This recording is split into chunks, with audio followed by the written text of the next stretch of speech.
Rosso, welcome to my podcast. Hello, Tom. How good is it to be on your podcast? Hey, mate, I'm so pleased to have you here. I've got as you can see, cards. A couple of cards with questions on. I was wondering whether you were going to do any research for this. I've got your book, your first book. My mum had a Kingswood in my library, and I did flick through that for this. It's always, I find it very strange doing these podcasts when it's with someone you know, because I don't want to disrespect you and your time by not doing any research, but I don't want to research too much. Do you know what I mean? How long's it been? We've known each other for 20 years now, you reckon? Even longer. I was 20 years ago this year that me and JJ got married and you came to the wedding. Yeah, has it been 20 years? Yeah, 2004. Are you still married? Legally. You still legally haven't got to the bottom of it. But, you know, but I was thinking about this on the plane on the way over because I've flown over from Sydney just to see you. It was 2001 or 2002 or something like that, and we were in Las Vegas. Was it Las Vegas? It was the first time I saw you? Radio conference. Yeah, it was Vegas. Yeah. And then you came bounding up to me. You're like a little, still to this day, you're still the same. You're like a little Kiwi Labrador, all energy, tongue out.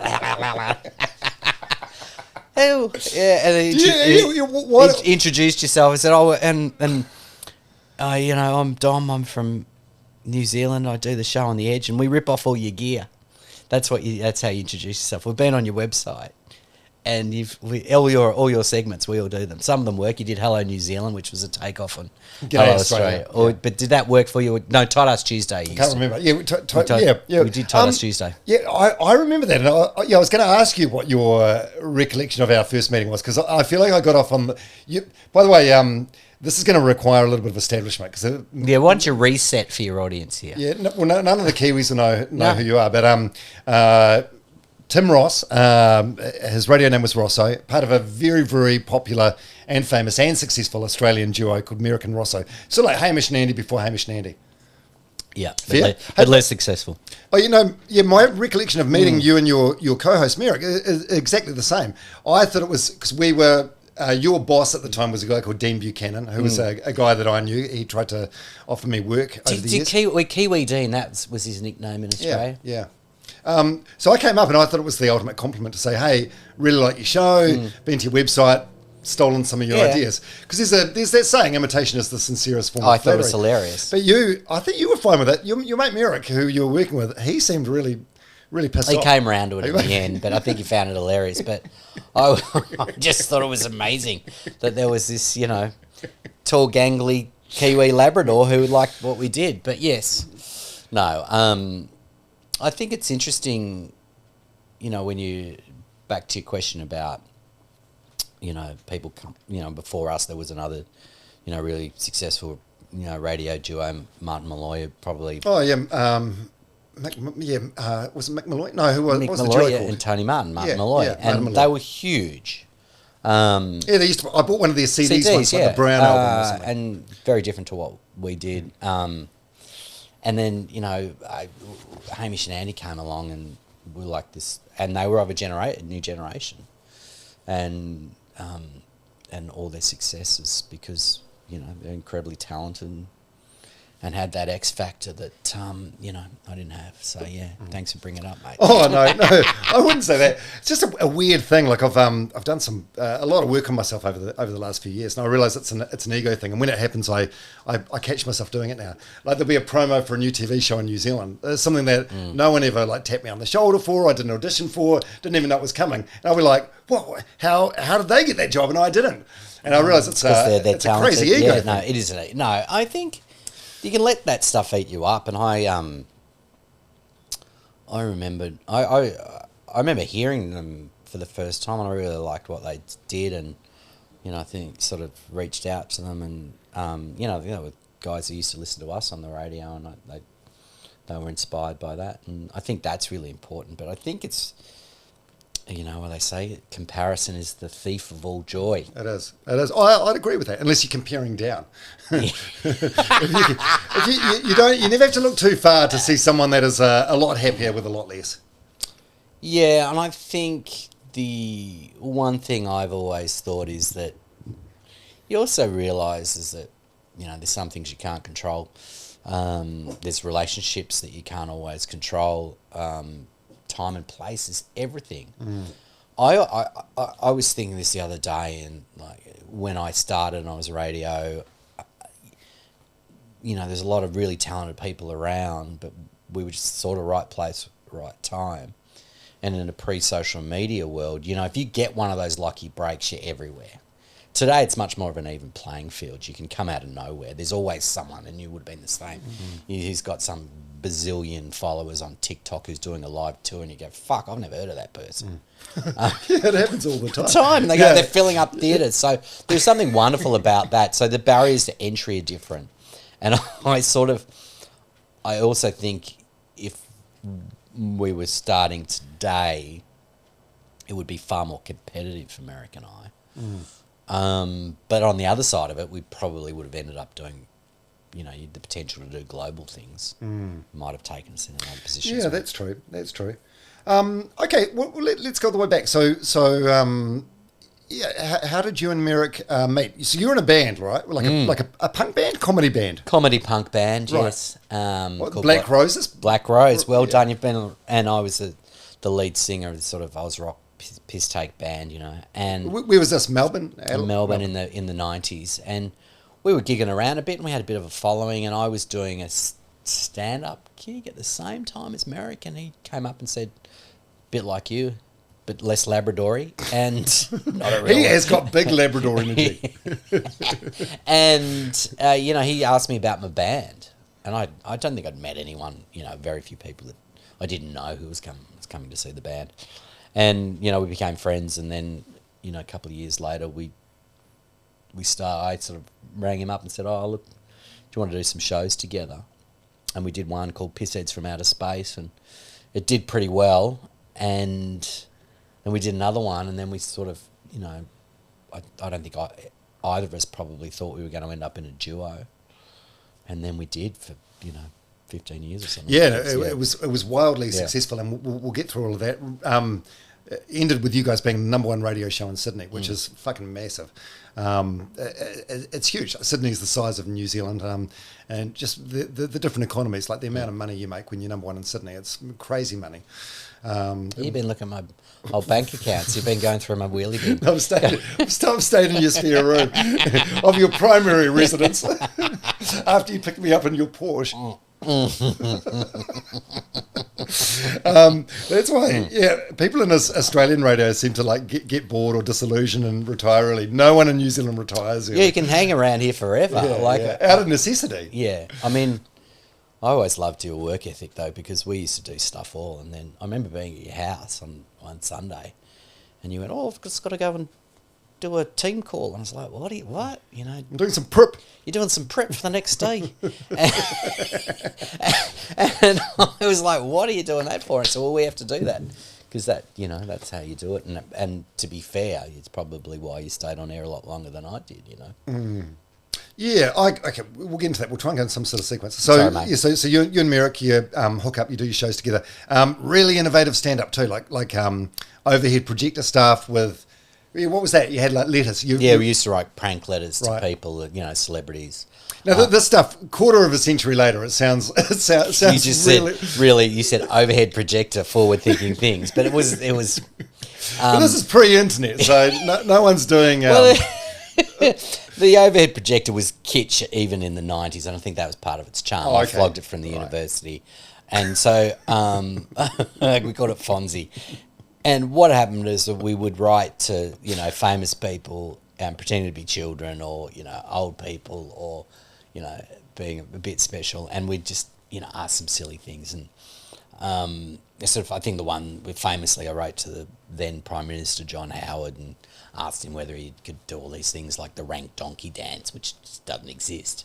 And he wrote back saying, "No, I'm afraid I don't do the rank donkey dance." It's like, and so when you put these things up on an overhead projector, people would lose their minds, and it was sort of, it was inventive. And we'd go and shoot films, prank films, and then I would come home and we had a little video camera that I borrowed off someone, and I would edit them on the camera onto a VHS tape, and then like in camera editing, and then I would take when we'd go on do our tour, sometimes I'd have like a TV on stage with the VHS player, and I'd push play on the VHS player on stage, and then we got into bigger venues, and then someone would have a VHS. You're like a sound guy. Yeah, sound guy. They had a projector, and they push play on a VHS, and that's how we'd tour around. We'd show these videos, and one of those videos was an opening of a casino, and we dressed up as bogans and just walked around just going, oh, fuck me dead, this joint's off its head. The characters you did on the red carpet for the Logies. What was it, like Brenton Craig or something? Yeah, that sort of stuff. Yeah, just being sort of Aussie bogans. Which it's quite funny, because when you get to know you, you guys, so Merrick's quite the same, I guess, like on stage and off stage, but you're quite deep and introspective and thoughtful. Well, Mez is, he's an incredible performer, huge presence, a true extrovert, which I'm not. But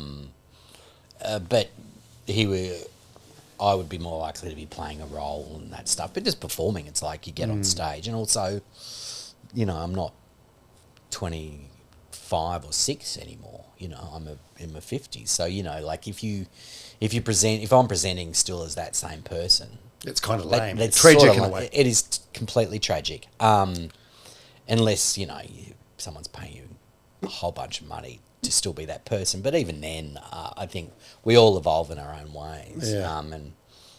And whether you do or not, some people never launch, I suppose. But I think I enjoyed playing that role for a period of time, but I like doing different things now. It's not like giving up being funny or nothing. But it's just it's just different. And I think everyone looks back at themselves in their 20s, and sometimes you're really surprised by it. I often look back at myself in my early 30s, and we had a show on the 9 Network, and the confidence of me at 30 odd, I was like, what's that? What happened to that guy? I want him back. You only have that once, that sort of naivety, and then you get knocked around a bit, or you're not, when you're top of the pops, you feel like you can do anything. And you can't. By the way, unless you're Taylor Swift. You're a non-drinker now. You have been for a couple of years, and I couldn't be happier about that, because this voice that you've got now on the podcast, this is the same voice you have if you're out at a restaurant or a bar with you. So I find myself leaning over the table with my ear like centimetres away from your mouth. You're a very quiet talker, softly spoken, eh? Yeah, I suppose. I mean, yeah, I probably am in terms of this. Is that a shyness thing, or no? I'm just calm, measured. Well, I mean, the very nature of the podcast is two things that happen, The dumbest things in the world for anyone to open up about on. Because, you could do a radio interview 20 years ago and no one would ever hear it again. This thing sits there forever. Anyone who thinks they should come and open up to you is a complete fucking idiot. You can, but because I trust you, I'll talk to you. But yeah, I mean, okay, you want me to project? Is that what you're suggesting? No. It's just an interesting observation. But it's the nature of asking someone to talk about your life. You got to be reflective about it, and also I think most people, because more people do podcasts now than ever, who would never be interviewed in front of a microphone. Most people find it really, they're okay with it, but it is invasive in some way. Oh, and it is. And you're letting it. It's quite confrontational. It's reflective, and only insane people speak about their own life without having a little voice going, this sounds really boring and mundane. But then, of course, when you listen to someone else talk about their own life, I find it fascinating. Yeah. But for whatever reason, for yourself to be able to talk about your own life. And we were also taught, one of the fascinating things is that by doing what we were doing for so many years, we're also taught to keep everything short. You got this sort of clock in the back. 5 minutes, and it's got to be a full-length story, like an intro. Yeah, clock in the back of your mind. I think that did enormous damage to me as a storyteller, because everything, you feel like you've got to condense everything. And one of the things when I started telling stories and working it live again was just to retrain my brain not to make everything as short as possible, just to let everything breathe and let stories roll. Yeah, and untrain the radio-ness in a way. In radio, if someone has an interesting answer and you think, oh, I've got to pull on a thread there, and it goes nowhere. You're like, at the end, you're like, oh fuck, I'm going to be raked over the coals for this. This sort of thing, and and also the nature of interruption. So I remember bumping into some guy who was doing who had a regional radio show in New South Wales, and he was having a couple of beers with his mates, and he waved at me, and I went over and I'd met him at some, been on his show a couple of times, and he was there with a couple of really straight beer drinking mates, and he said something really fascinating to me. He said, you guys are radio people, you just interrupt, and so you can't just tell a story around radio people because the whole nature of it is interrupting. So, and they don't know when to stop. It's just like, it's mate Fitz, he does the Nova breakfast show. It's like, dude, stop interrupting. You can't get, your life's mic breaks. There was a famous guy called Jonathan Coleman who was an Australian broadcaster and did really well in the UK, really successful in Australia. And I met him for the very first time. We're going to Tokyo on some junket to meet the cast of Superman or Spider-Man or some shit. And he talked in mic breaks. He would say, this is my daughter. I've got a son. He's on the PlayStation for too long. It's like he's giving you the backstory every time. You go, your life is one continual mic break. Yeah. I'm just going, my wife, she does this, she does that. It's 7:45. Oh, it makes exhausting. People. It's exhausting. Makes people insane. Yeah. So you and Merrick, you're doing your comedy show, and then you did like live prank calls and stuff on stage. Yeah, so prank calls were a huge part of what we would do. Was this about the same time as the Jerky Boys? Yeah, it would have been around this, a bit later. I think the Jerky Boys were when I was at school, but talk about tech things. So in order to do prank calls live on stage, I would plug a phone that I took from home into where the payphone was at the pub, on the pub wall, because it was close to the stage. And then I had a box, it was like a beer box, and I had foam in it, and like soundproof. And I had a microphone that this guy had rigged it up at uni to use for the student radio station, and had a microphone, and you put and a speaker, and you put the microphone on it in the box, and had a lead that would go into the PA, and so you basically have that's how you could hear it and make it work. And then after that we had a guy who worked out how to this tech guy to take a Nokia, like a classic old school Nokias, and take the hands-free microphone and turn that into a thing that you could do prank calls live on stage. Hey, I'm thinking from because on our radio show we do prank calls from time to time, and you might have to record 10 of them before you find one that's usable. Like when you're doing it live on stage in front of an audience, there's no... Yeah, and I think there's no safety net, is there? No, and we were pretty loose in how we did things. And the nature of what we did, we weren't very good at rehearsing. We couldn't plan a mic break. We couldn't plan anything. We'd just do everything off the cuff because that's what we do. It's not, when I think we probably would have liked to have been able to rehearse and to plan things and do things quite in a well-structured manner, but it's just not how our brains worked or not how we worked together. And so our execution on things was sometimes pretty ordinary. But then it also had this wild, you never know what's going to happen type. Yeah, that unpredictability. Yeah, but it must have worked as well because you had this swelling sort of fan base at the time. Yeah. And then good enough to, I guess, get the attention of the programmers or management at Triple J, which is, I think it's reasonably well known here in New Zealand. Everyone in New Zealand would know about the Triple J Hot 100 that comes out every Australia Day. Triple J...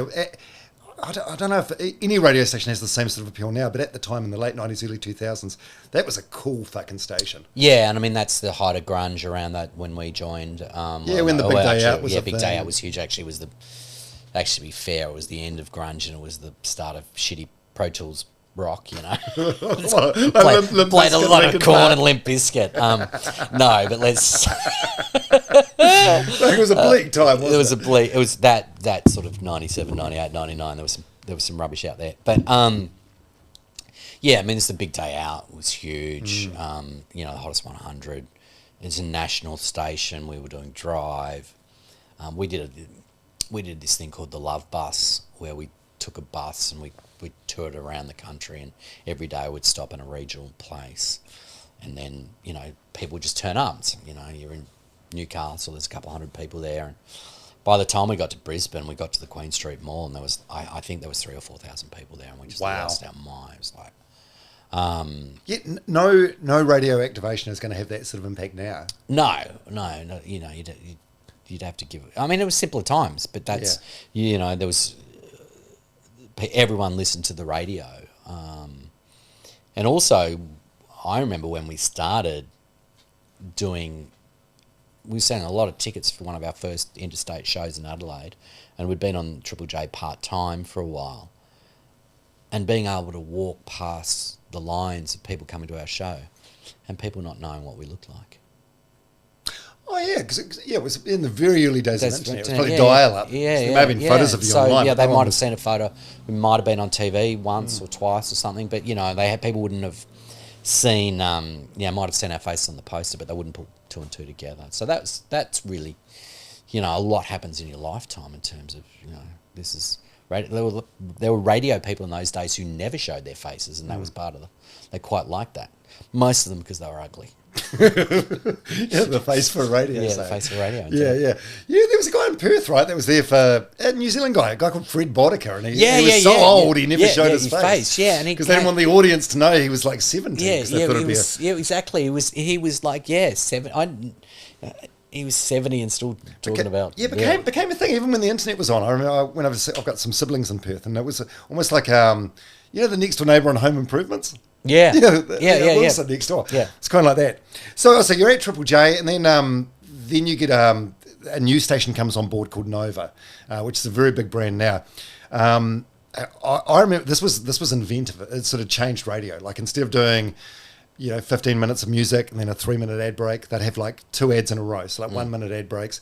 It was just, and the slogan was "Sounds Different," and it did, and it was exciting. And they poached you guys to be the breakfast show. So you guys went from doing afternoons on this grungy sort of cool station to being on this sort of mainstream beast of a station. That must have been a weird time. There was a time now. There was a time then where selling out was a thing. I remember. Just a couple of weeks ago, I listened to a podcast with Billy Joe Armstrong from Green Day. Yeah, and he talked, because it's coming up to the 30-year anniversary of Dookie, and he talked about that and how they made the breakthrough to commercial. Yeah, stations. but he was having the time of his life. But it must have been the same for you guys, like going from this. People for years would come up to you, go and see a band, and you'd be at a sort of indie band venue, and they'd go, "Why'd you leave Triple J?" And I was like, "Oh, mate, it was 10 years ago. Can you just stop?" It was I found it. Merrick was into it from day one. I loved working at Triple J. I loved the audience, and I never got that audience again because it was national. They were really deeply engaged. We'd turn up and we'd do these outside broadcasts, and there'd be people who'd make their homemade Merrick and Rosso T-shirts. They really subscribed to what we were doing. Just bought into it. Yeah, and it was, we were playing good music. We were broadcasting to people, they'd be in the city or they could be in the country. So that national reach was really important. And then we went to one market only. Sydney, though. Yeah, Sydney. Not like Wollongong. No. And look, the money, of course, was important. It was exciting. If it hadn't been a news station, I don't think we would have left. I think that was the idea to start something, and without sounding like a wanker, that they sort of based the ethos of the station, or maybe it wasn't the ethos, but certainly. So they wanted to be like a cool top 40 station. Yeah, I think in terms of the comedy stylings of it, the brand values in terms of, how it sounded and how it felt, that sort of irreverence was based on our personalities, and that still sits in the DNA of the radio station, which is sort of interesting, I think. But ultimately, they came with the checkbook, and, you're talking about your mate Dean Buchanan came, this sort of Kiwi guy in a really shitty pair of cargo pants, and it's rich coming from you. Look at you wearing a cargo suit. But terrible shoes on. And I still remember, these orange shirt, and it's like, whoa, and I wasn't buying what he was selling, and but ultimately they got us. But I think I do remember we normally would finish up the year and would say thanks a lot, we'll see you next year, and I think we hadn't told anyone because the deal was a secret, and they were trying to not let anyone know that we were launching the station. But I don't know how people didn't work it out. But maybe they didn't think we were good enough to do it. But I put down the headphones and, after saying goodbye without saying we'll see you next year, and I cried, because I knew that was a really important part of my life. Really? How old were you at the time? Late 20s? Yeah, did 20, 30 or something. Yeah, right. So 30, 31 or something, yeah. That's, yeah. And I loved it. I think that says a lot about you. But I grew up listening to the ABC and watching the ABC, and I'm a firm believer, I just like, I make docos for the ABC now. I love public broadcasting, and its reason for being was so pure. And then we got to do great things at Nova, and it was really an incredible experience and one of the great experiences of my life. But it was a different job, completely different job, and not just the different hours of the day, but suddenly things are about selling ads and promos to crush cars and get people to eat shit that they shouldn't and all that stuff. We did a lot of that. That stuff. During the Jackass era. Yeah, then we had this thing where a box of mystery, you put your hand in a box and there could be a snake in there or it could be a dog's turd, Just, in Australia, you'd hope it's a dog turd. There's a lot of dangerous snakes around. So how this is a redundant question because I'm probably not going to get an answer out of you, but how much was the money at the time? Given, surely, it was over 20 years ago, surely you can answer it now. What is it, like $500,000? What? I can't remember. There's a show in Australia at the moment. It's significantly more than I was making at the ABC, yeah. Yeah, because ABC, Triple J's like a government station, government funded, so the money would be shit there, you'd assume. But... Can you not remember, or are you choosing not to remember? Well, I just think it's rather vulgar to talk about, But how come we hear about Kyle and Jackie O now? They were the number one show in Sydney, and whenever they sign a new deal, it's like, they've just signed a 10-year deal worth $100 million. Why? How is that so public now? Because they tell you, because they like telling that stuff. I mean, that's their shtick. They're really good at it. Did you because Hamish and Andy they're I think in the same camp as you, and they'd find it vulgar and. Yeah, they've never, even though... I mean, some people do, and it's just a personal thing. Yeah. I just don't think it's anyone's business. And you've never been driven by the money, though, eh? Whereas I feel like Merrick's probably more like me in that respect. I can't talk for Mez, but no, I think Mez likes the art of things. He liked the creative stuff. He likes, he likes the fun of it. He loves the joy of being in a room and making people laugh. It is about the entertainment for him. Yeah, 100%. Right. Yeah, no, but I suppose what I'm saying is it seems like a no-brainer that if you're at one place and you're getting X amount of dollars, then you can go to another place. Oh, don't get me wrong. I was never going to stay at the ABC. No, because you.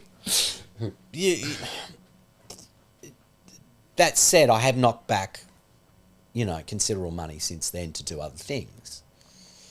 Because life's too short to do shit you don't want to do. But rightly, we made that decision because it was an incredibly exciting time. Sydney had just come off the back of the Olympics. It was a brand new station. We were going to be the face of it. They were, the music wasn't in those early days. It wasn't remarkably that far removed from what we're playing at Triple J in some ways. And it was a great challenge. And I think that's ultimately too. It's like, if we stuffed it up, we couldn't go back. That would be it. And but yeah, I mean, it was, and being on there, launching the excitement of, and everyone was interested in it. And it didn't take off hugely straight away, but in a short period of time. You guys did very well. I think part of the success is that you were the station slogan sounds different, and you were so different. Yeah. Your main competitor was that Wendy Harmer lady? Yeah, Wendy Harmer. Lady that was so rich she used to import tea bags from India or something, didn't she? Wasn't there all sorts of yarns about her? Wendy had been there forever, and really, really great comedian, a really good broadcaster. But you come in as new, and you know, Young and there's always a challenger Yeah. coming on, and you know, and like when Kyle and Jack came along, that you know, they had a certain shtick at the right time, and nothing we could do could compete with that. Yeah, it was a good. How long were you guys on Nova for? 10 years? Yeah, about 10 years, I suppose. Yeah. What are some of the memorable like radio moments from that time? Stuff that you look back on now and go, "Now that was good," or "That was memorable," or "That stands out." We did. One of my favourite things was that we were doing this prank call to. Well, actually, Merrick was doing it. We was doing this prank call to this guy. I don't know why. We just after the studio, we just ring hotels and overseas, and because if you rang overseas, you didn't have to get permission. Because at the end, if you ran within Australia, you had to get permission to put it on air. And we just ring reservations and just use stupid names, and so they'd have to, you know, read it back to you, you know, and you'd say, you know, can I book a room for 15th of February, and what's your name? And it's like Darren Cockbuster. You know, it's all that stuff, you know. And can you read it back for me? You know? And so we got this guy, Kenny, and he was working at the Park Hyatt in Tokyo. And he was the sweetest guy, and we actually felt so bad about it. I think Merrick felt so bad about it that I think we rang him back to say that we were a radio station from Australia, and because he was so helpful and so polite. And he said, my dream, you're from Australia, my dream is to come to Australia. And so we thought, we should bring him out. Right, so we did this thing, we got airfare sponsored, and we had an outside broadcast. We wrote songs about him, and we had it at the Opera House, at the front of the Opera House. There's 1,000 people there. So this guy comes straight off a plane, and there's people screaming his name, and he's a celebrity, and he just loved it. But the thing was, he couldn't work. He thought everyone in Australia knew who he was. And we took him to the races. He met Bob Hawke, one of our most famous prime ministers. I said, "Ken," and then he's just waving at everyone, and like it was huge. And it was one of those, and also at a time when you could own these things. That was great. I love that stuff. We just do dumb stuff as well, and we just buy. You know, we have a station car. We had a Datsun 180B as a station car when everyone else had, you know, Nissan Patrols and all that sort of stuff. It was sort of anti-commercial radio in some ways, but yeah, it was. It was sort of it was anarchist in a way, yeah, really, wasn't it? For the time, like you hear it now, and anyone that's listening to this will be like, oh, it's like Hamish and Andy. Like you talk about the Love Bus thing. It's like their caravan of courage. Yeah, I mean, yeah, so they definitely took that from us. Yeah. But you know, nothing's new. But I mean, we'd come from a different time than those guys, and we were different generation, and what was interesting was we'd started doing stand up during in a recession, and that in a different time in a different place, and then we just had a different edge to us. I think we're a bit narkier.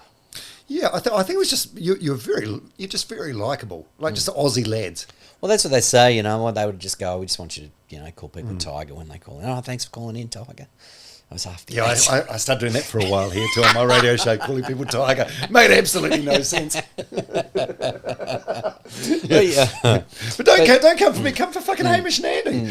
But the rest of it, I don't know. I mean, there was plenty of stuff that was fun, but I like talking to people. I loved hearing people's stories, but it was just, it's all, I don't know. It's all. You'd have to go back and listen to the tapes. It's funny that, isn't it? Because it's people come up to me and mention things that we did over the 20 years, and I've got no recollection of the shit they're talking about. Yeah. You remember the big things, massive, I suppose the massive, what you'd call in radio a story arc, like you calling this guy and then getting the FEs and bringing him over to Australia and doing a whole thing, because it goes for more than one show, but otherwise it's just a 5-minute bit. Yeah, I mean, it was just all fun, and it was all loose, and yeah, it was a good gig. Yeah. All right, well, let's talk about some of the celebrity interviews, because it's Australia's a big territory. New Zealand's on the corner of the earth. Mate, you met Ed Sheeran. Come on, you're mates. But in terms of like movie stars and big stars, like if we had a movie star on our show, we knew that especially if it was a big star, we knew it was a shit movie. Yeah, that was. They really had to promote it hard.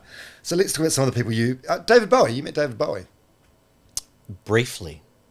Or was this like a backstage thing? Yeah, it was backstage, and it was great because I was going out with this girl at the moment who used to work for Sony, and she organised it. And then I bumped into a mate of mine, Robbie Buck, I used to work at Triple J with. And I said, we're going for a meet and greet with David Bowie. And he'd had one of those great suits on, on stage. And we're going to get a photo, just so beautiful. And then someone had given him this terrible Orange Mambo shirt. Look, he looked like a fucking cab driver in it. And so there we go backstage. I go, what are you wearing that for, Bowie? And someone introduced and said, this is Tim, and I can still hear it. And he just, pleased to meet you, Tim, in that David Bowie voice. It just sits there just forever. He was so charming, and it was just the smallest moment. And I was like, oh, and I'm so glad that happened. And I didn't need to interview him in that way. That was enough. He said my name, and plenty of them don't. T-Pain didn't. T-Pain. And then Bowie asked if you wanted a photo, and you're like, not on the 100% Mambo shirt. Shit, no. No thanks. No, but there was all sorts of. We ended up because you get a photo with other people. Oh, a meet and greet photo. The worst. But I was on one side, and then my then girlfriend maybe was closer to him or something. I can't remember. And then there was another guy there, and then he sadly died. He was a journalist. And then a friend of mine was at his funeral, and then they flashed the photo up at the funeral with me and my ex-girlfriend and David Bowie in the shitty orange T-shirt. And then my ex-girlfriend, I think someone told me because she blocked me on Facebook, but she always posted all the time because she was a Bowie fan. But I think I might have been closer or something. But anyway, she cut me out of the photo. Because I've got a friend that's got a photo with the Rolling Stones, but there's like 20 people from Universal Music, whatever it is. Always. There. So everyone's like rushing in to be with their arm around Mick Jagger. You don't want to be the person on the out or on the back. No, I had that with Nick. It's someone I worked with at the radio station, and they had a photo with REM, but everyone had their arms around REM. But she put her arm around the guy, like the assistant program director. Was like, what are you doing? Put your hand around me. Stipey. Russell Brand. You guys opened for Russell Brand. Yeah. Yeah. So really interesting experience. Like, this is the top of the pops for Russell Brand time. And he was coming out, and somehow I was chatting to the promoter, and I said, we can do the support if you like. And we did 2 gigs with him. First one wasn't amazing. It was because he was this super deep Russell Brand fans in a 2,000-seater. The second one was a bit more mainstream, a 5,000-seater, and we actually killed on that one. But the first one was a bit tricky because people were like, what are you doing here? But he'd come on the show, and he was good fun, and we said, we're supporting you. And he said, you should come and hang out, after the show. And the first night, he wasn't even at the theatre when we'd gone, and he was like, I said, where's Russell? And he said, he's not here. And then the second one, we thought we were going to sort of hang out. That actually moved us. Like we went, it was a big theatre, and there was backstage areas, and we didn't get any of those. They put us in the sort of car park area next to the St John's ambulance guys. And he clearly didn't want to see us at all. And I remember going to sort of see where he was. And they went, what are you doing? I said, I was just going to say good day to Russell. And they went, no, it's not going to happen. That's not going to happen. Wow. Yeah, he's an interesting guy. But I do remember at the time some of the material that had come up more recently. And it was 2000, I'm going to try and think this is 2006 or 2007. Oh, some of the sexual stuff that hasn't aged very well. Yeah, really aged. And like all of us, I've spoken a lot about some of the material that I've done that hasn't aged well, that I'm embarrassed of. And it's not horrific stuff, but it's time and place, and you mature and you learn and you move on. But that stuff for me, even then, I'm like, ooh, but on the nose. Yeah, it surprised me, to be honest. But then part of it is like those English comics would always push the boundaries far more than we did in Australia. Isn't that funny though? Because English radio is so conservative, like insanely conservative compared to. But when you're live, in terms of language and concepts, and like even their books, those huge comedians write these memoirs, and they talk about sexually and with who. And I was with some newsreader, and I did this to them, and I'm like, whoa, whoa, that's Who else? Oh, Stallone, Sylvester Stallone. You got him to sign some like weird fan art or no? What was? Yes, what did actually, you do with yeah. Stallone? So someone had sent us like a painting of Rambo. Like listeners would just send you random shit. I can't remember why. It's like listener food. They go, oh, such and such from Parramatta loves the show. She's made you some lamingtons. You go, oh, I'm not eating the listener food. You probably ate the listener food, did you? Never did. No. Never did. So, you just, I don't know what. I don't know why. You're not sure what sort of kitchen they're operating in. No. It's like. But it's like when you go, we're talking about listeners because I'll come back to the Stallone stuff, but like going to their houses when we do some sort of outside broadcast or some competition to go to someone's house, and one of the listeners' house, and you end up and like we were doing a thing and this guy had snakes and like a wall of snakes, and then he had a wall of rats that he was breeding to feed to the snakes. And you're like, okay. So yeah, someone had sent us this painting of Rambo, or maybe we bought it somewhere. I can't remember anyway. But it'd been in the office forever, and we thought, oh, we better get that and get him to sign it. And then so we had a photo of him signing it, him holding the photo, and then I think we had a photo of that or some shit like a whole Inception thing, but pre-Inception thing, yeah. But he'd been taking steroids, and he'd got busted for having steroids on him because he'd been doing the movie again, so he had to bulk up. And so there was a bit of controversy around that. I think they were not going to let him into the country for bringing in illegal drugs at the time. And he was wearing because he's a tiny man, he was wearing little platform runners that were probably 3 or 4 inches, these sort of high-heeled Spice Girl type runners, which was interesting. But then, he did that film Tango and Cash with Kurt Russell, right? And Merrick had a fixation with the movie or whatever, for whatever reason liked it. And so he brought the movie up. And then he just sort of went, just sort of completely deep on it. And he went, oh, that was a bad idea. I should have taken the Kurt Russell role. They offered me that. But we were trying to change my image. I was wearing the glasses playing the street man. Bad move. So that wasn't the movie he was promoting. That was that was like a movie from 1985. So cut deep. Yeah, it's still cut deep. It's like, dude, it's in the rear vision mirror. I watched it on VHS in 1985. Move on. I think it must have been Rocky 17 or something that he was promoting. Nice guy, but he was sort of. He was quite humble, and that moment really shocked me. But those earlier days, sort of pre-internet, they were a bit more open. I remember chatting to Jodie Foster, who was lovely, and she was quite unreserved. She was speaking quite openly. Unguarded. Yeah, she was really unguarded, yeah. and I think 2 years on the other side of that, she would have been completely different. But I remember being quite surprised, and I was quite taken by her actually. Mm.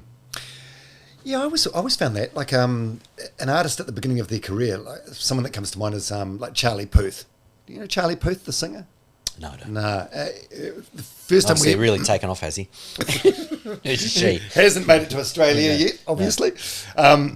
We had an interview with him in the early stages of his career, and he was talking about which Jenner girl he'd like to date the most. Then we had him on a year later. He was just jaded. Yeah, obviously had said some stuff in interviews that have come back to haunt him or bite him in the ass, and then they become guarded. Yeah, there was always a few of them you'd get early on in the career that it's wonderful. Yeah, and then they'd come into the studio, and then otherwise you're in a hotel room interviewing them. But I did a sketch with Will Ferrell. That was cool. What was that? So I'd met him a few times. We got on quite well, and then we got him into when I was doing a show for Foxtel, and Merrick couldn't do the interview. I can't remember what happened, but so I thought I'll do this thing where I'm auditioning people for new comedy partners, and we'll audition Will Ferrell to do that. Just by luck, Hamish and Andy were in the building doing something with him as well, and I said, "Can you be part of it as well?" So I think, they came in and. One by one to audition first, and I said, no, you're not good enough. And then, Will Ferrell came in, and he was great. That was quite a buzz. I'm not going to say the sketch was amazing, because if it was that amazing, you would have seen it, because it would be all over TikTok. But but this was sort of pre. Yeah, but I mean, someone would have posted or whatever. But it was, right. But so when you're watching, some movie like Step Brothers or something with my kids, and then realizing it's actually. content's not quite right. I have to turn it off. But, or they're watching Elf. You go, oh, Dad did a sketch with him once. Dad met him. I met him, They don't care. But, cool. It's cool. It's okay, nice. Dad, cool. But it says a lot about Will Ferrell, though, eh? Like, and for those years, he'd come back and, and go, hey, Russell, which is nice, which you didn't have to. And the Charlie's Angels cast, you had a memorable experience with them, right? So that was Drew Barrymore, Cameron Diaz, and Lucy Liu. Lucy Liu, yeah. And it's big. It's a big lineup. Yeah, and they were hot and amazing, and it was the big film. Remember that? It was huge. That it was massive. I think the film was shit, but I can't remember. But they were sort of cool, and one of them, we used it as a promo for years. But it was, who were the three again? Lucy Liu, Cameron Diaz. Cameron Diaz, there. Cameron Diaz looked at Merrick and said, I wonder if you've got a big cock. Or I bet he's got a big cock. And so, that thing they were playing every 2 minutes or something, for years. But it was a big moment. Of course, they wouldn't say it today. But they... Absolutely not. And also, there was a rich tradition of, celebrities coming up and going out and going, oh, it doesn't matter. Like, no one's ever going to hear it out here. I'll be on radio once and, You talk about stuff in Australia that you wouldn't talk about on radio. And like something about Bowie used to come out to Australia and, spend his summers there, and Elton John would, in the 80s, got married there on a whim, That's right, to a lady. A lady, yeah. And they didn't have enough French champagne in the country for his wedding. That's how backward everything was then. Because there was no paparazzi, and you could do whatever you wanted with whoever you wanted without anyone really realising. So it was quite an interesting experience. But some of them were more interested in the country. I always thought it was, and were interested in the dynamics of what was going on. I always thought it was fascinating that Pink used to spend so much time in Australia, but still really didn't know anything about the country.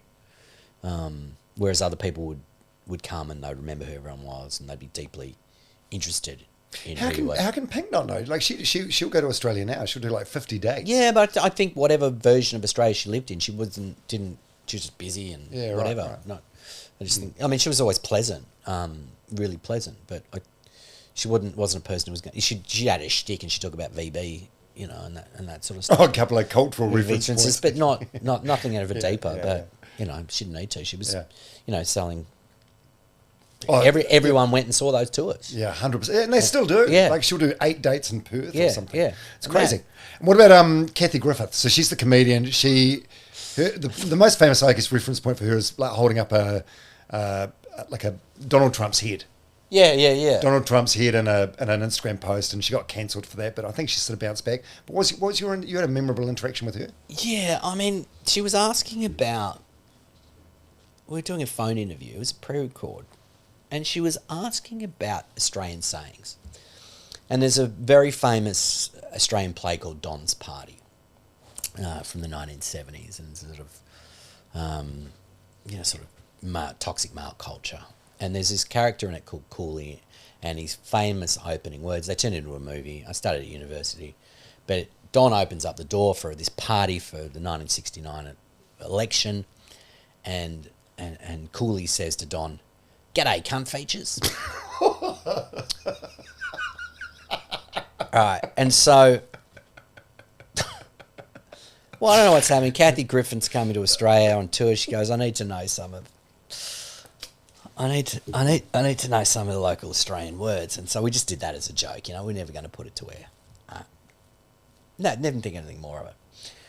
A few years later, I was in America, and Kathy Griffin has this show called My Life on the D List, cable show, and she is interviewing Olivia Newton-John, fabulous Australian, dear departed Olivia Newton-John.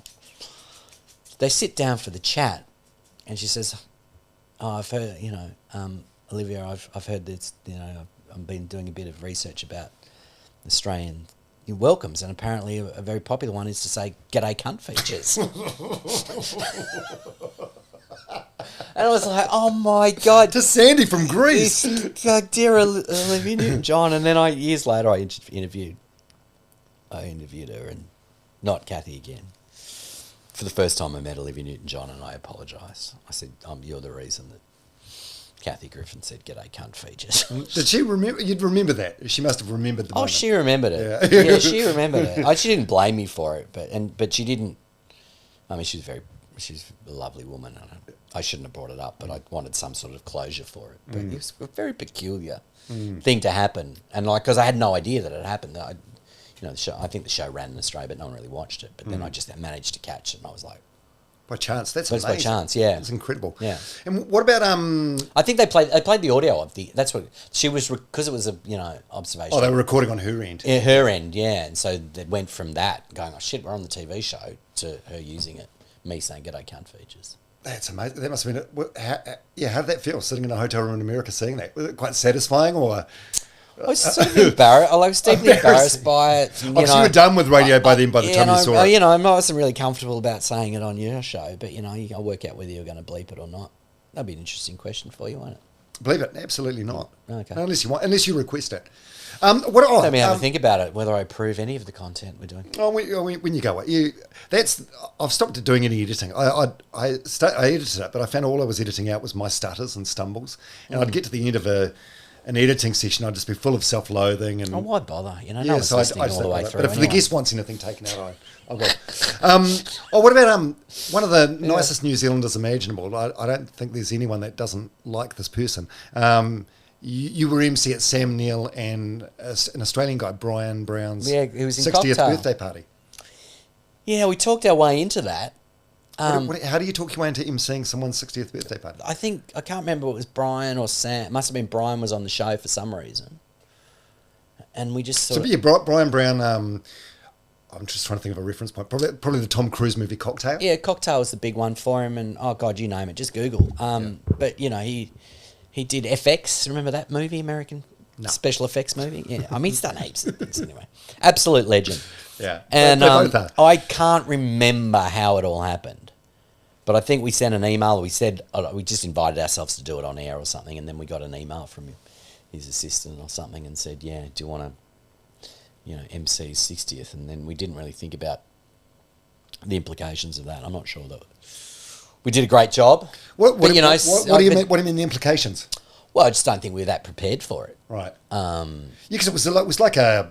It was like a festival. There was Bic Ronga there, Tim Finn, Neil Finn, Jenny Morris. Yep, they were all there. And I remember I remember Sam being quite upset because Bic was about to sing or something, and everyone was talking, and I think he felt like not everyone knew, was as aware of some of the other guests or something, or weren't as famous in Australia as the Finn brothers or whatever. It was a great night, but I think we just turned up and I went, oh my God, there's all these people here and lots of Aussie celebrities. And I was like, oh, oopsie-daisy. Yeah, we weren't terrible, but Sam will still reply to my emails from time to time. Is that so? Oh, shit, he's a great New Zealander. He's a lovely guy. He's man. an architecture nut. Is he? Yeah. I thought he was just making wines with his 2 paddocks. No, I got an email out of the blue from him one day. I'd gone to see some building in France and he'd been to see it. So he found my email. Oh, so he's a fake architect like you. Yeah, he's exactly the same. Yeah. But so he doesn't have a degree or any papers or qualifications. He just likes looking at buildings. Likes looking at buildings. So he sort of mildly bonded on that. Yeah. Oh, how good. Oh, what about Russell Crowe? Like, what were your interactions with him? You used to do.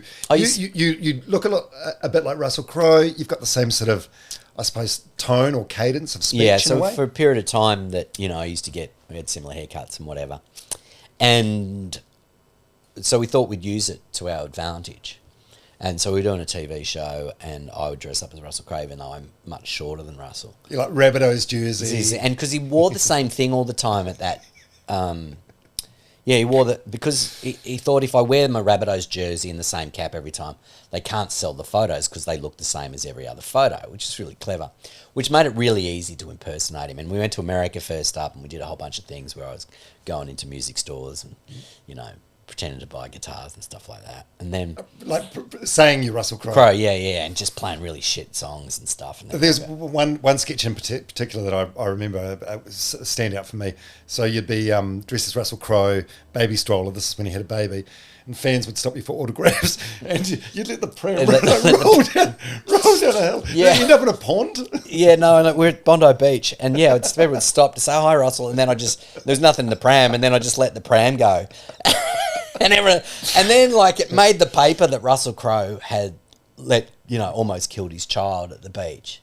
Did he find it funny? That could have backfired. Actually, because that was the first sketch we did, and then he sent me a note saying, if you're going to do it, you need the proper gear. And he sent me his own hat and his own, Russell Crowe top.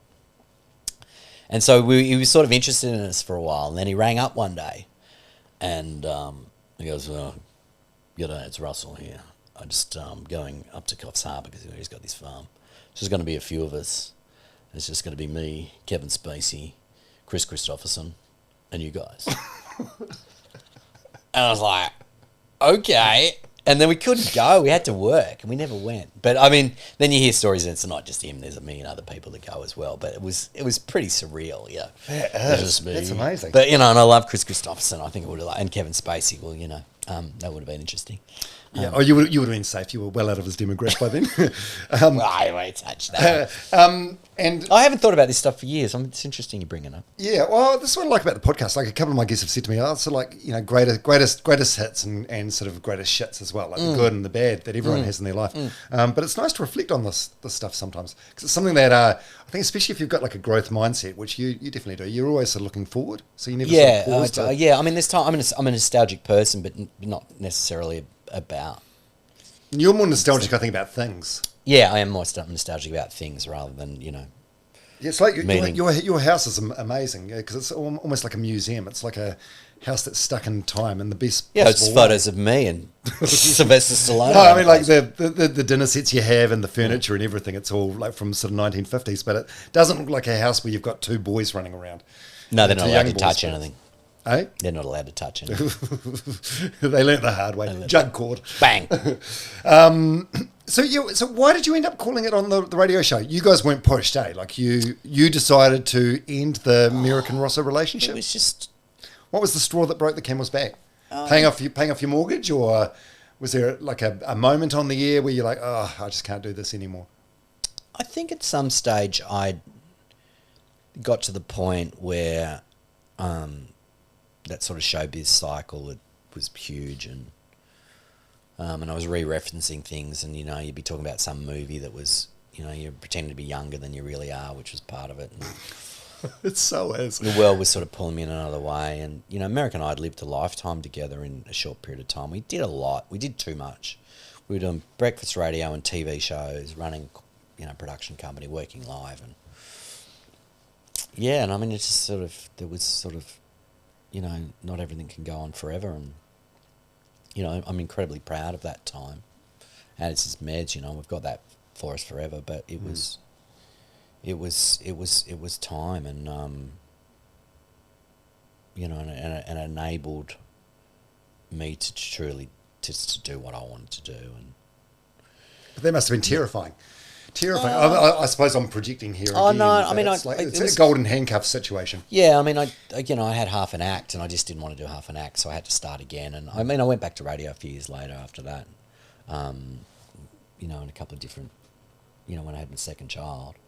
So I was at home, and I quite enjoyed that, and doing it in a different way was really interesting. I did a breakfast show, it didn't work so well, but then I did a drive show. Colin Jack I was at the station that turned into Kiss. And I did the drive show with them, and which I quite enjoyed. It was nice to see what they did. But I did it with Matt Baseley, who used to be my panel operator when I was at Nova. And so he knew all my tricks and everything.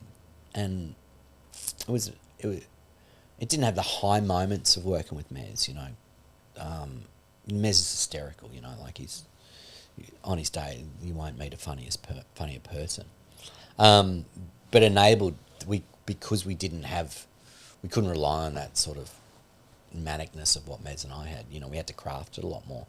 And in many ways, it was probably... It was the best executed. It may not have been the funniest, but it was the best executed show. Had the best ideas, had the best thought processes in some ways. It didn't have, you know, mercurial moments that the Merrick and Rosso show had. But yeah, I was really proud of that too, and that and that show went to #1 as well. And so, I was quite proud of in my radio career, in that part of my life, that I had a #1 breakfast show and a #1 drive show in Sydney, and and that's rare.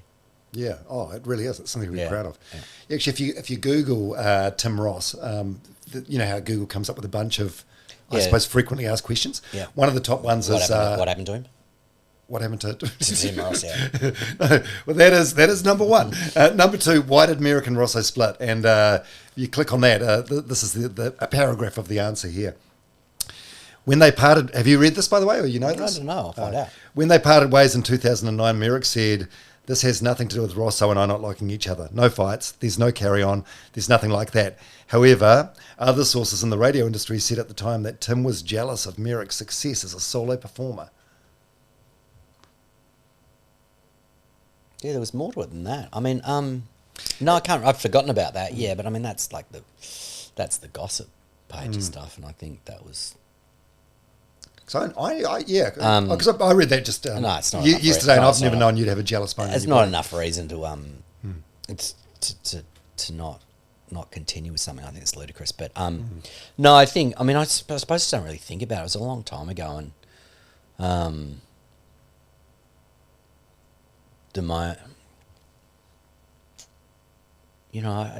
part of it I can't, like I describe it once we're doing it and then we weren't, like in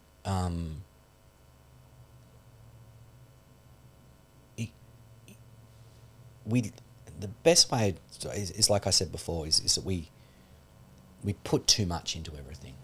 I was always incredibly jealous of those bands that could write a record, then tour, and then go and do their own thing for a while. And we just never had that option, and it was all our own doing.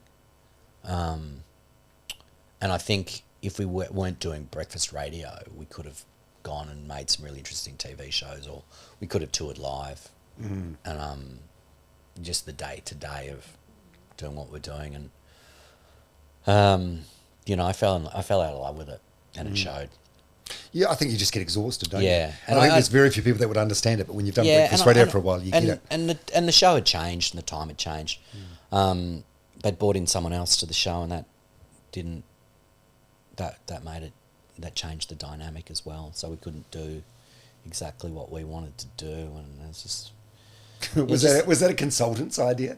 No, I don't know. I can't remember. But like they're just exercise in compromise, and so I always say, and it makes total sense for you. Like you rattle off all those people that you meet everyone but no one.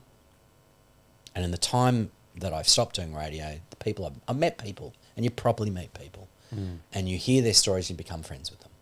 But that, like a radio, you don't. It's so transactional. You meet people in a room, and you've got two other people in there trying to get their little bit in, or one other person. And so if you're deeply interested in people, it's really unsatisfying. And the world was pulling me in another direction, and that direction's been amazing. Yeah, which is what you're doing now, and you've done for many years. A comedy series called Man About the House, where you combine your, I suppose, talent for stand-up comedy with your love of architecture. So you select houses, usually modernist. Yeah, era ones, new like houses. 1950s. Yeah, all eras. I started doing sort of the modernist, 1950s and 60s houses, because that's my thing. I like architecture. And you fill it up with people. It's like a house party where you can, see a show with my best mate Kit, and it's great. It's a fantastic thing to do, but that just branched out to all sorts of things. Being able to do TV shows and do lectures and curate exhibitions, write books, anything design and architecture focused, which has always been my love. I collect furniture. since I was in my 20s. You know, I still do the funnies, but there's always comedy associated with stuff. And my latest show that I'm doing in houses has got very little architecture at all. I've just gone back to doing writing funny songs and telling funny stories, which I think is really important. So, you know, you don't, it's just doing it, using comedy to tell stories that I think are important. Yeah, it's been. I mean, I'm incredibly proud of you, and it's been. Thank you, mate. It's been really good to watch this. It's fucking weird. It's fucking weird. People don't understand it, but it makes sense for me. And I don't know. Like I. Oh no, but it is weird, and it's so unique and so different. But you've made it work, and you've been grafting away at it for a long time. Yeah, but it's completely different to what you were. Yeah, what you were and doing. I think. I remember when I stopped working with Mez. You know, I did a couple of things, and I did a TV show that didn't work so well, and I didn't quite know what my act was.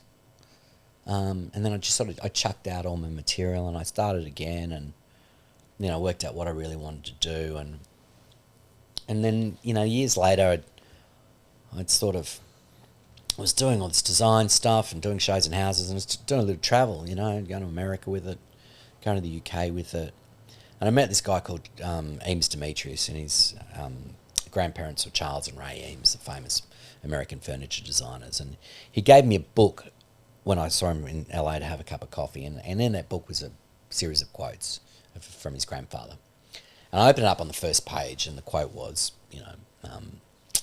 take your pleasure seriously.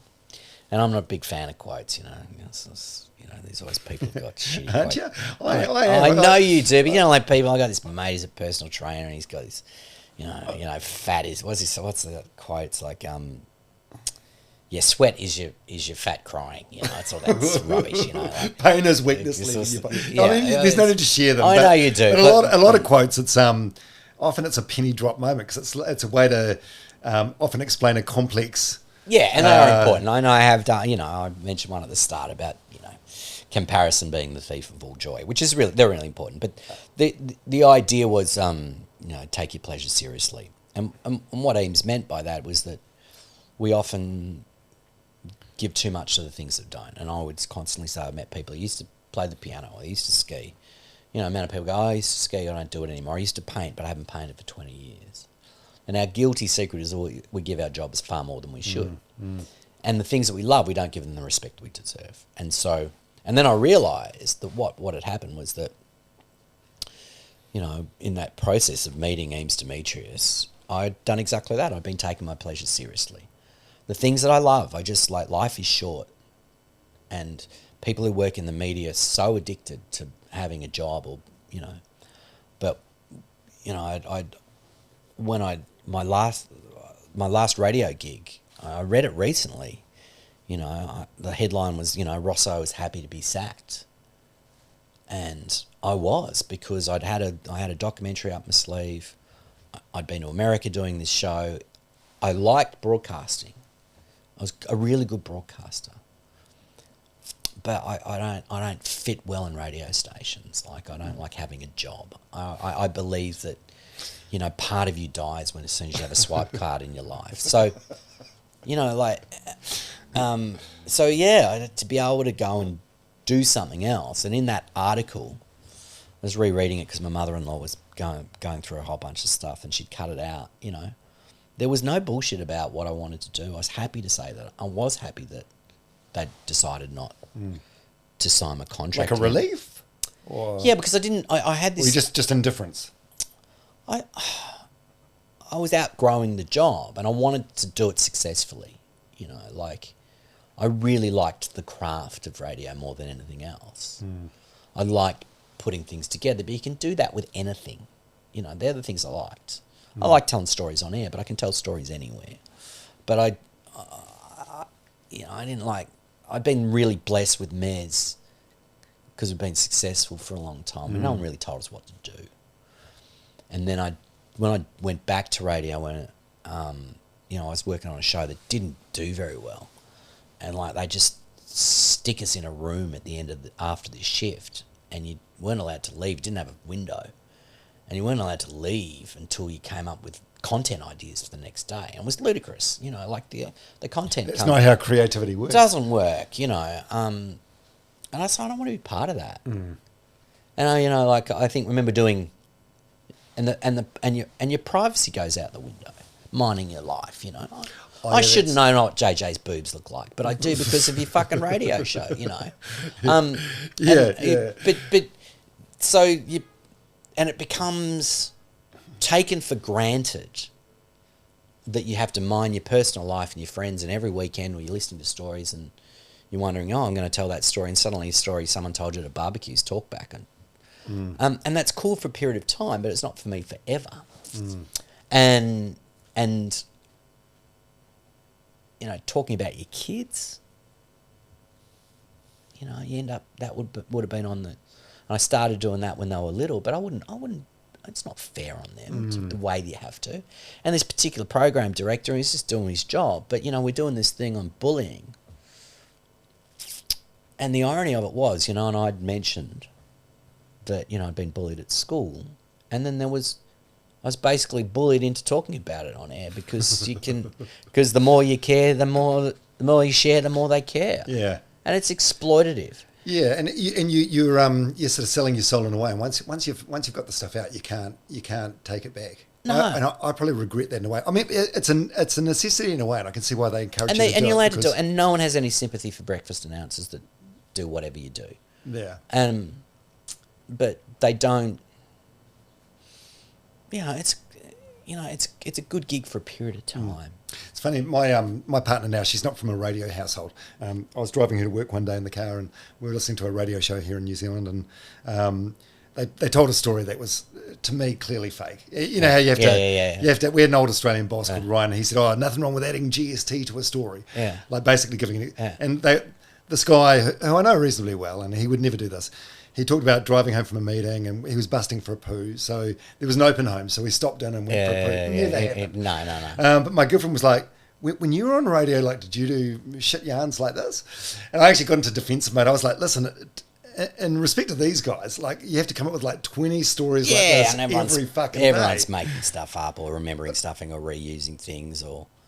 it is exhausting. Yeah, and like it's great, but yeah, like there's the world's full of other things to do, and the world's far more interesting. And also, you know, like radio isn't what it was, and so going full circle to like when you were talking about Triple J and the promotion you did where 3,000 people turned up. You're not getting that now. No one's getting that now. No, unless you got Taylor Swift coming to do a live show. Or that you know, some YouTube sensation that you don't know of will get a bunch of, you know. But also, you know, I'm not 27 anymore, so you know you shouldn't get 3,000 people turning up for anything. You do at my age. I came over to Australia for your wedding. You're still married to Michelle? Yeah. Been married to Michelle for 16, 17 years or something. Yeah. I came to your wedding. Yeah, no. I was sitting next to Kate Ritchie, who you were sitting next to Kate Ritchie. See, there you go. Yeah. At a moment, did you get a story out of that? Oh yeah, I talked about that when I came back home. Yeah. So you would have done a bit of gear on that. Yeah, it was good. Kate Ritchie, she was in Home and Away. Like, Home and Away, so she was a big star. How old are the kids now? So you got Bugsy and Bugsy's Bobby. Just gone into year 7, so he's 12, and Bobby's just turned 10, and he's having I'm in New Zealand, and he's having his birthday party with like 11 boys in the backyard camping, and I've escaped it. I should be there for it, but how did you? Yeah. Well, you know what happened was he wanted to do it this particular week, as close to his birthday as possible. His birthday's on Australia Day, so it's always a holiday, and he didn't want to wait until I'm not touring or whatever. And so my mother-in-law's coming over, and Michelle's doing the whole lot. I'm sort of pretending that I don't. I totally escaped it. But they're very cute kids, and you guys are doing a great job raising them. Thanks, I'm not sure if it was Bugsy or Bobby, but I was over in Sydney for something a few years ago.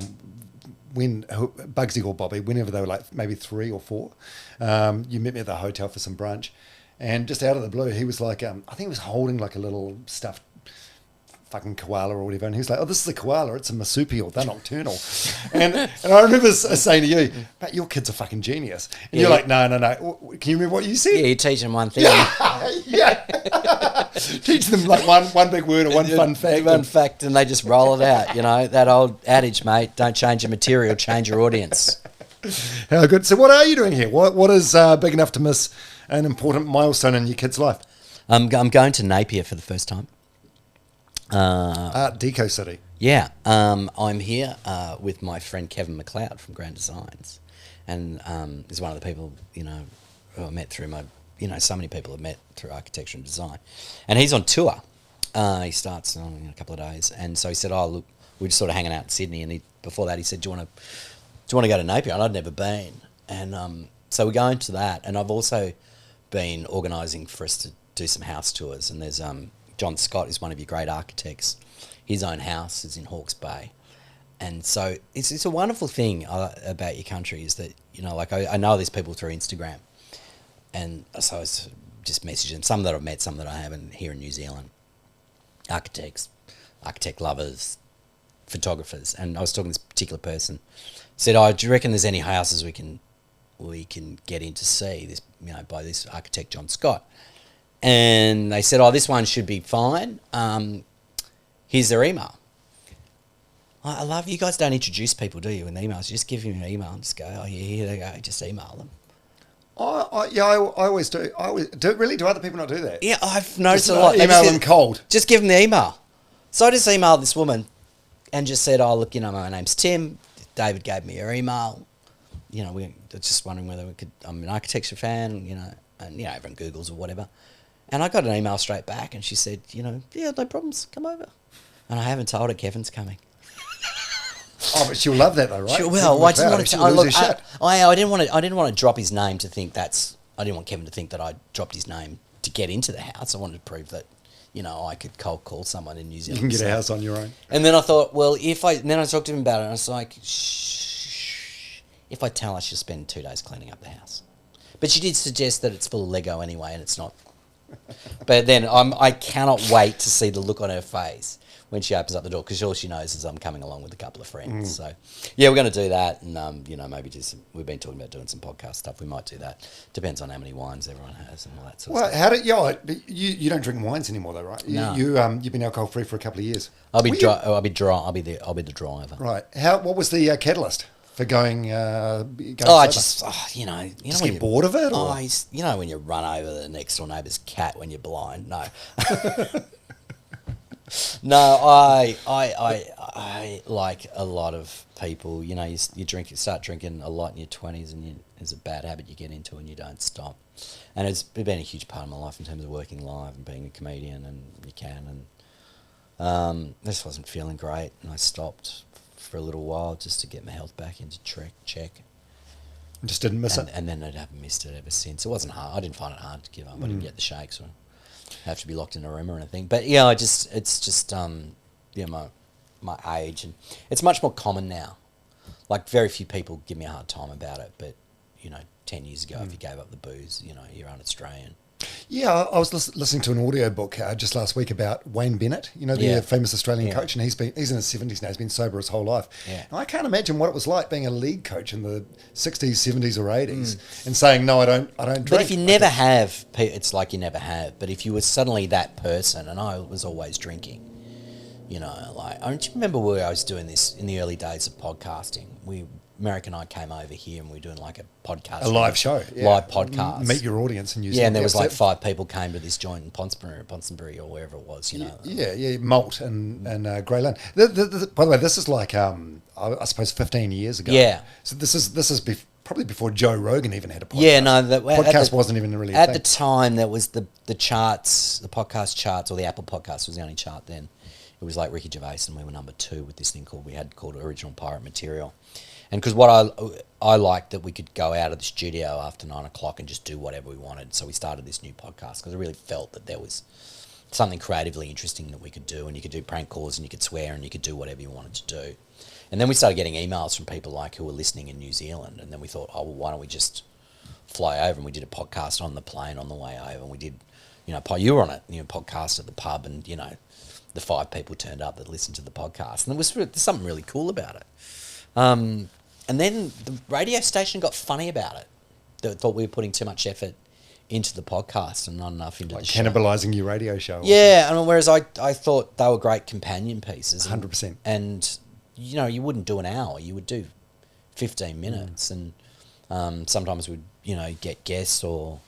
And I remember Pete Hellier and Rove McManus were filling in for us when Mez and I went on holidays, and we asked them if they could keep doing this original pirate material as well, and they really loved it as well.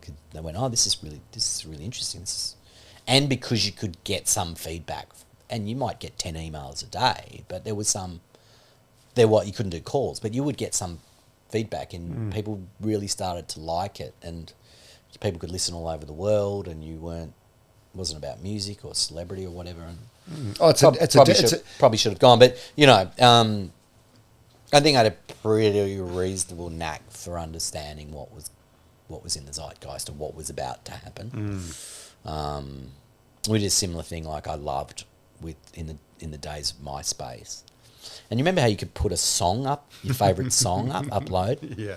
We used to do a thing called the top 7. Remember there was the top 7 people, your top 7 friends. Yeah. And Tom, MySpace founder, was always number one. And so what we would do is we would randomly get people from our MySpace followers and put them in our top 7. And then every week, this is before podcasting, we'd do a top 7 show. So we would record in the studio. We'd just go to those 7 people and look at their pages and sort of character assassinate them and talk about their shit taste in music. And then we would upload it as a little thing to listen to, which was sort of cute. So there that shift around, 2006, 2007, where YouTube came into play, and there was suddenly, it appeared to me that there was just a different chance to do different things in different ways, which I still do to this day. Like, I'm very driven by the idea of doing things differently and being fresh and being progressive in the way that I make my content. Yeah, I like that. I like that a lot. I only learned this yesterday when I was doing some research for this. But you lost your mum a couple of years ago. Yeah, how's your dad? I met your mum at your wedding, but I know your dad quite well because you've taken him on holidays to New Zealand and stuff. Is he okay? Yeah, no, Dad's terrible. Thank you. Yeah, no, Dad's got Alzheimer's and he's in a home, and it's horrific, mate. It's the worst. How old is he now? Dad's 86 or 87 or something. Both my parents had it, and Mum escaped the worst of it, but Dad doesn't talk, and it's terrible. But he left me all these things, like he was putting everything into place before he, completely lost his mind. But I found a diary entry from that time, and because we were taking a broader trip, I took him to Easter Island because he always wanted to go when he was a kid for his 70th. And so on the way we came here and, caught up with you and JJ and had a lovely dinner. And Dad wrote in his sort of very, very, simple and notes as a sort of travel diary, caught up with Tim's friends, Dom and JJ. Lots of radio talk.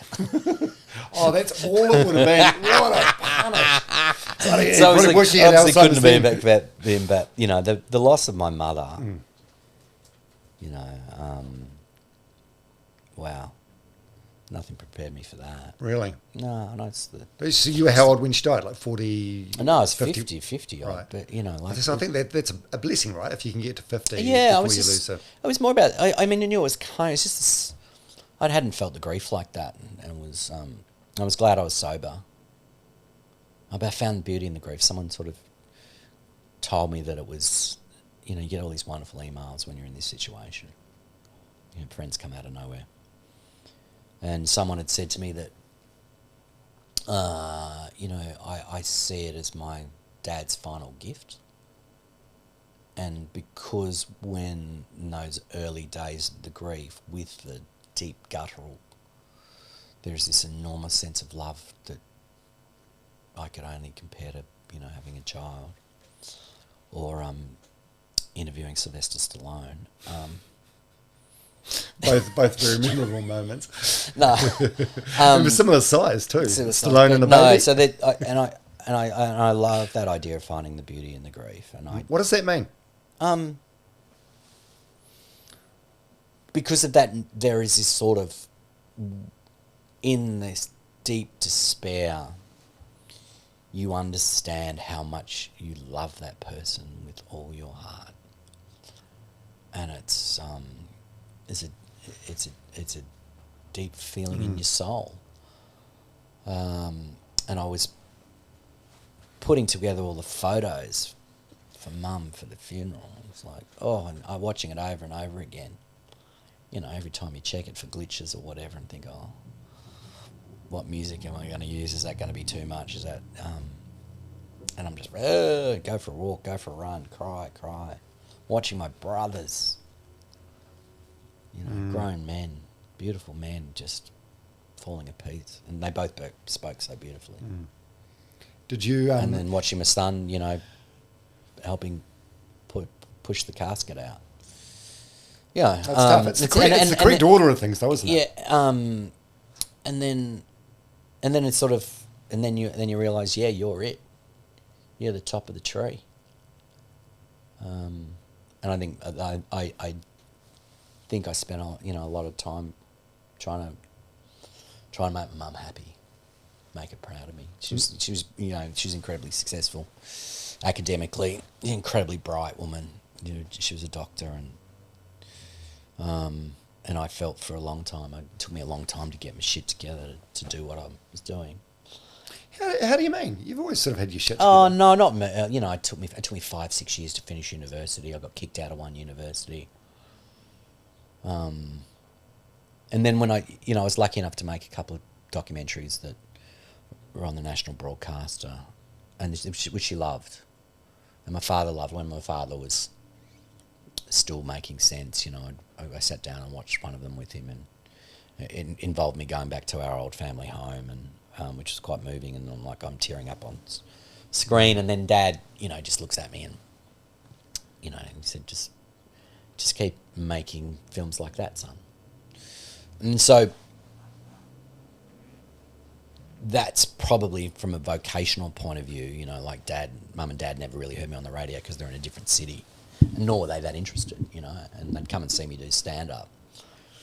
Not really their shtick. Not really that shtick. No, but I'm sure they're wise enough and smart enough to see other people enjoying it. Oh, and they totally, and I had commercial, television shows, and they understood that people liked them. But then, if you're lucky enough to be in a situation like I've been a couple of times to get money from, funding bodies to make what I think's, culturally significant television shows, that, Mum could go to church and everyone went, I really like that show your son did. That was incredibly important to me. But if I hadn't done it, she wouldn't have cared. But they were the things I think she was the most proud of. Oh, that's nice. Amongst my children, I suppose. Yeah. I read some article online, I think it was from The Guardian, and you talked about how you've got a necklace of hers that you keep in your bedroom. So every morning you see it, it's like a reminder. Yeah, I mean, I Mum's house is still there with all her stuff there because her husband still lives in the house. But on the day, most of the things I wanted from Mum had given me, I'm quite sentimental about old pots and things like that. So when we come to clean out most of her things, I've taken everything. But that particular necklace, I didn't talk to my brothers. They'll never listen to this, but if they do, I'm sorry. But I went into her bedroom and I sorted it out because I just didn't want, a cleaner to come in or take it. And it's only pure sentimental value, nothing else. But things just go missing, or anyway, I was looking for it. I found it. I'm a letter writer. I write notes and cards to people all the time. But I'd forgotten this one. But next to it in Mum's socks and undies drawer was a note that I'd written to Mum only a couple of years ago. Just simply saying, Mum, I love you. There has not been a time in my life that I haven't been proud of your achievements. And so I just, on the day of But then I was incredibly touched that, that sits there and that was sitting there, that Mum, she could have kept it anywhere.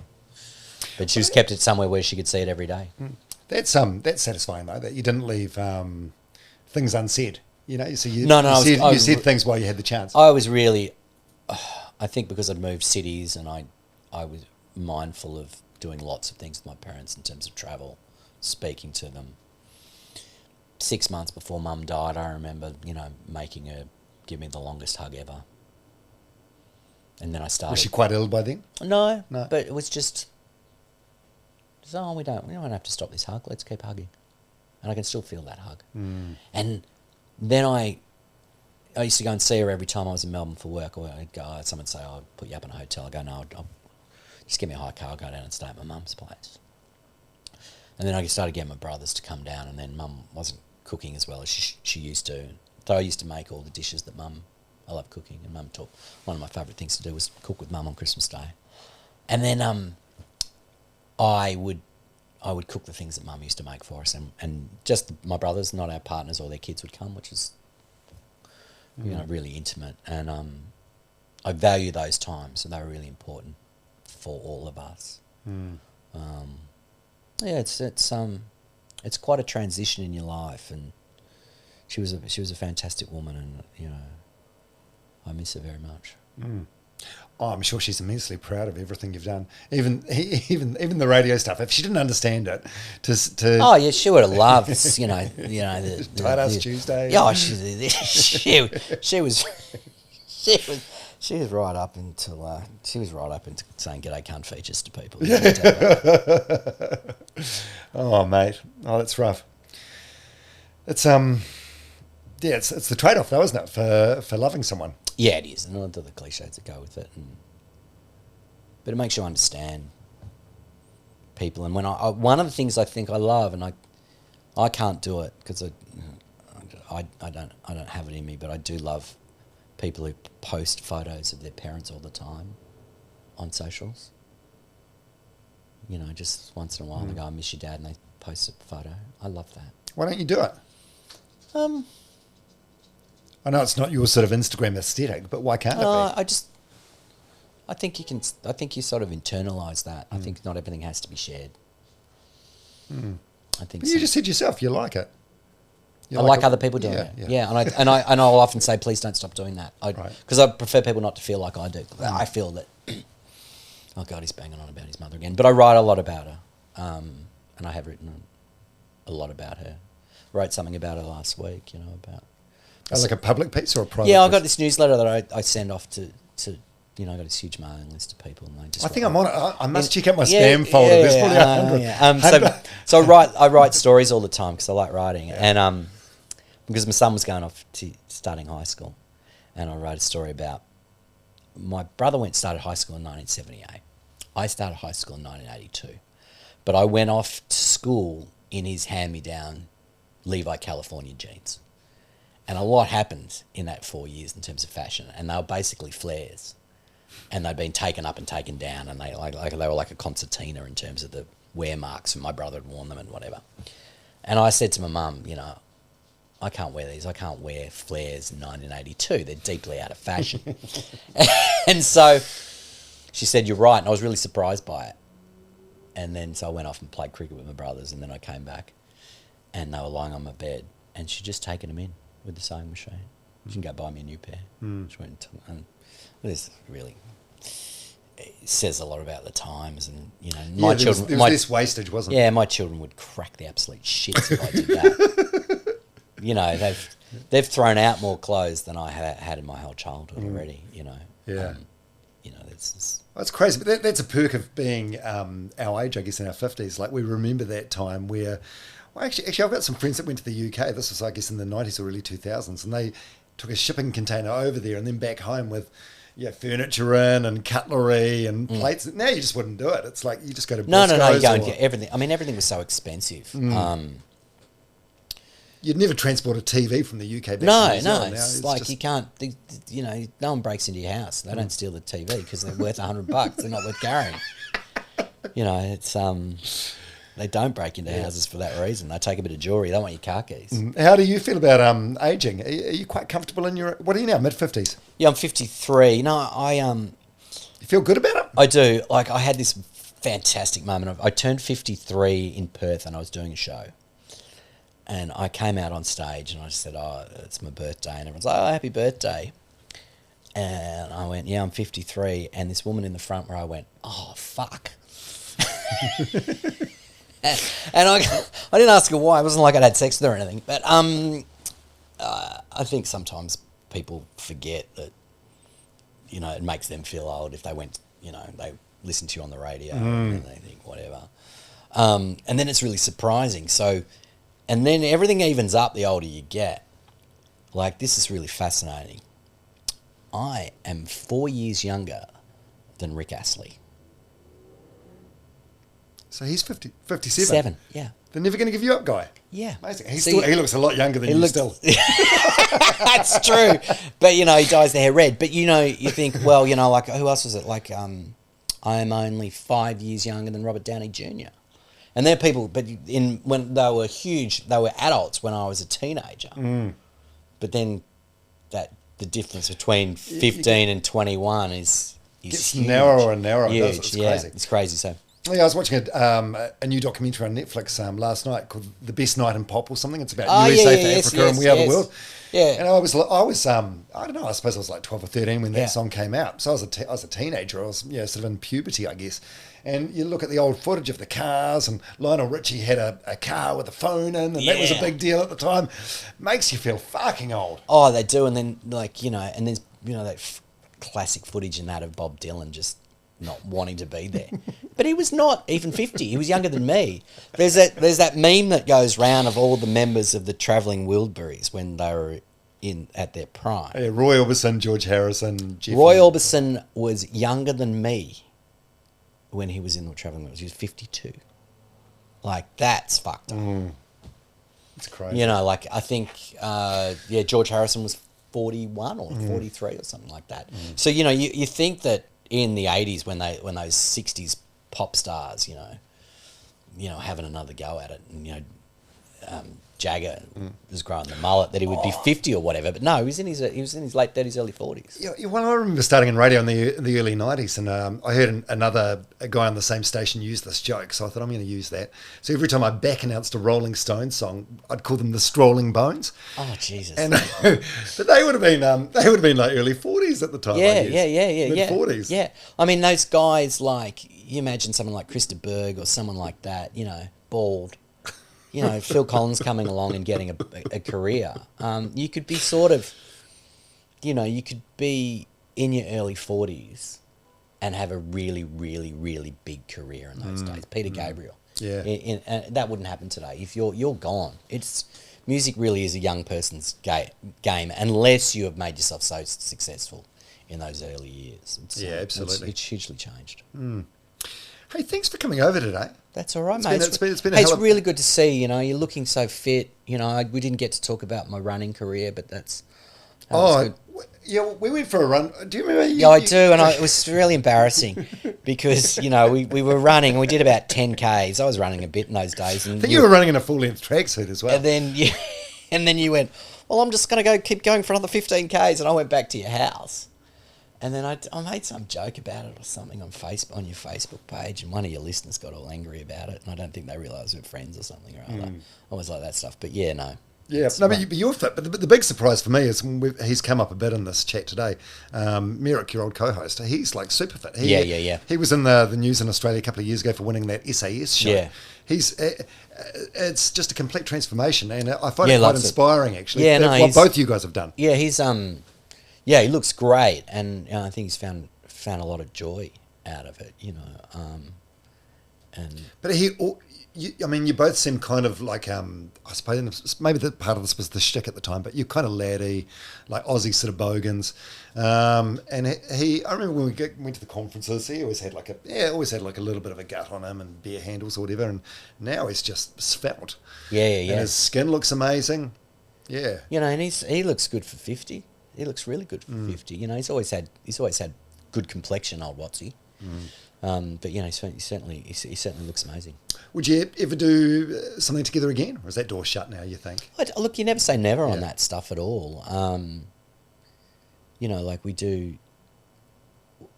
enjoy the reminiscing a lot. You know, there's really only us, and you know, we had some really great producers. You know, the people that were in there at that time. And so we laugh a lot about that stuff. And, you know, he was great. He came and I was doing a car podcast, and he came on that, and he was fantastic. And whenever we sort of guest on something, Shh. Whenever we guest on something together, you know, I really enjoy it. The feeling comes back, or just that just the muscle comfort? The muscle memory is quite extraordinary. I think the first thing we did in years was something like a radio industry podcast, and we got in front and we just doing the old shtick again. So but if you ever did something, because we get asked this a lot, 'cause JJ and Mike Padu, I don't know if you met him, but the three of us were at the Edge together for like 10 years. Yeah, nice guy. Yeah, lovely guy. But Who was the other ones you got? There was a few of them, weren't you? Oh, we turned through a few co-hosts. Yeah. Mike was the longest standing one. It was probably Mike, he was my favourite. Yeah, he's great. But people ask all the time if you get back together, and it's like you want to make sure you're doing something that's good now. You don't want to get back together and there's that excitement or wave of nostalgia, and then people go, "Oh fuck!" No, I just do it for the money, really. I wouldn't. Well, you're joking, but that would be my motivation for doing it. That's the difference between you and me. You don't know. You just don't. I think it's really, life is really interesting. I remember thinking when I was back doing Nova, and I'm there with Mez, and if someone had said, in 8 years' time, you're going to be doing Drive with Matt Basley, who was my panel operator, with Kyle and Jackie O at another radio station, I'd go, what are you talking about? It's like my wife used to be my publicist and we hated each other. And so it wasn't until years later that we got together. And if someone had said to me the same thing, if one day you and Michelle are going to get married, are you like, what are you talking about? Mm-hmm. So you just don't know what opportunities will come up or what, and if we feel something. What I would say is, I think, it wouldn't be radio, it'd be something fun for us, I think. But as you said, it's amazing what happens over a period of time. And everything happens for a reason. Yeah. Like, he could never have... I don't think anyone could have envisaged him winning that SAS show. So for anyone that hasn't seen it, it's like an extreme version of sort of Survivor or something. He jumped out of some helicopter and stuff and, all sorts of bullshit, But stick rods up your ass or something. I think he would have probably been selected as being like the goon, the radio goon, the Joker or something, the guy that was going to be put out of his comfort zone and not last. And he's mentally pretty tough, very tough, as he showed. Yeah. Hey, and you look like an SAS instructor actually with that old military suit on. This is my latest modernista suit. Thanks very much. It's its first outing. I put it on for you. This is my uniform. I normally wear a blue one, but I've got this new one, which is you kindly called the Steve Irwin outfit. Big Steve Irwin energy. My wife who designed it for me is going to be devastated by that. I got a compliment on the plane. How did they see you? I love your suit. I love your suit, Mr. Ross. And then I get Steve Irwin when I get in here, mates. Really good to see you. Got to keep your mates grounded. Hey, it's been an hour 46. It's crazy. I remember the first podcast I did. You talked earlier about radio break length. The first podcast I did, I was talking to this New Zealand singer Mitch James, and for maybe like 10 or 11 minutes. I was looking at my watch thinking, fuck, I'm ready to wrap it up now.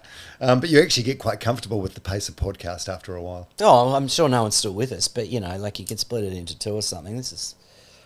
I've had relationships that have been shorter than this podcast. Thanks, Ross. I love you, mate. Good to see you, buddy. Love you.